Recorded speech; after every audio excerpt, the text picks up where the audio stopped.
Judd, that was a really classy turnaround from 9-8 down. Yeah, I felt some belief come back inside me after I made that clearance to go 9-9.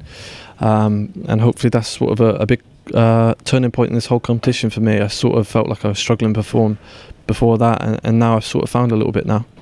And when Ricky was in the balls, you got fired up because you felt he took on a shot that perhaps was a touch on the cheeky side. Yeah, I think obviously when you're at the table it's completely different to being sat there, and I've probably done that a few times in my career where I've taken on one ball too many and got punished for it. I just felt like it kind of spurred me on inside, and it gave me some real belief to go out and win the game after I made that clearance.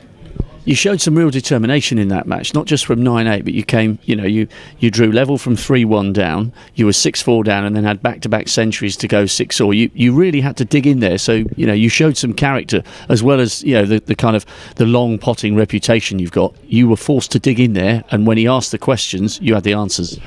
It's always tough when you're behind. You're always under pressure. You're always sort of looking at defeat rather than winning. So I think whenever you're down and you come back and win, it's sort of a big win. I think obviously it's not nice being under pressure every single shot you take on. So I just felt like if I could get in front, then I could kind of relax and just let it be. And that's kind of what happened towards the end. You almost had to play better, really, than you did in the first round because, by your own admission, you sort of got out of jail a little bit on Chris Wakelin in the manner of his comeback in that first round match. Yeah, I obviously knew I had to up my game, and it's something that I probably do against the better players. I think you just naturally raise your game. So I felt like it's all just been sort of a step up towards this quarter-final against John. I think obviously he's came through slightly different to me. He's come through a lot easier, but we're both still in the same round and we're battling the same tournament. It's going to be an absolutely immense match, one that the neutrals will look forward to, if for no other reason than the memories of 2011, which was an extraordinary final played to the backdrop of an extraordinary atmosphere. Yeah, it was an incredible experience.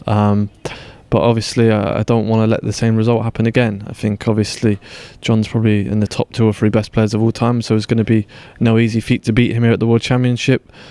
But I feel like my game's coming together, and hopefully I can place something like I did in the last 4 or 5 frames today. How much better do you think you are now than you were in that final 7 years ago when you were going for everything down the far end of the table and nearly everything went in?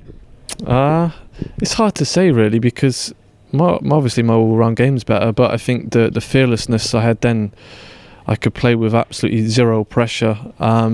So it kind of evens out really. I think obviously my safety net is better now, but I feel like when you're younger, you just have zero pressure on you. So I'll try and take something from that. I know that I've got the game to sort of get in front. I just need to sort of, if I'm not playing too well, just don't lose a session heavy.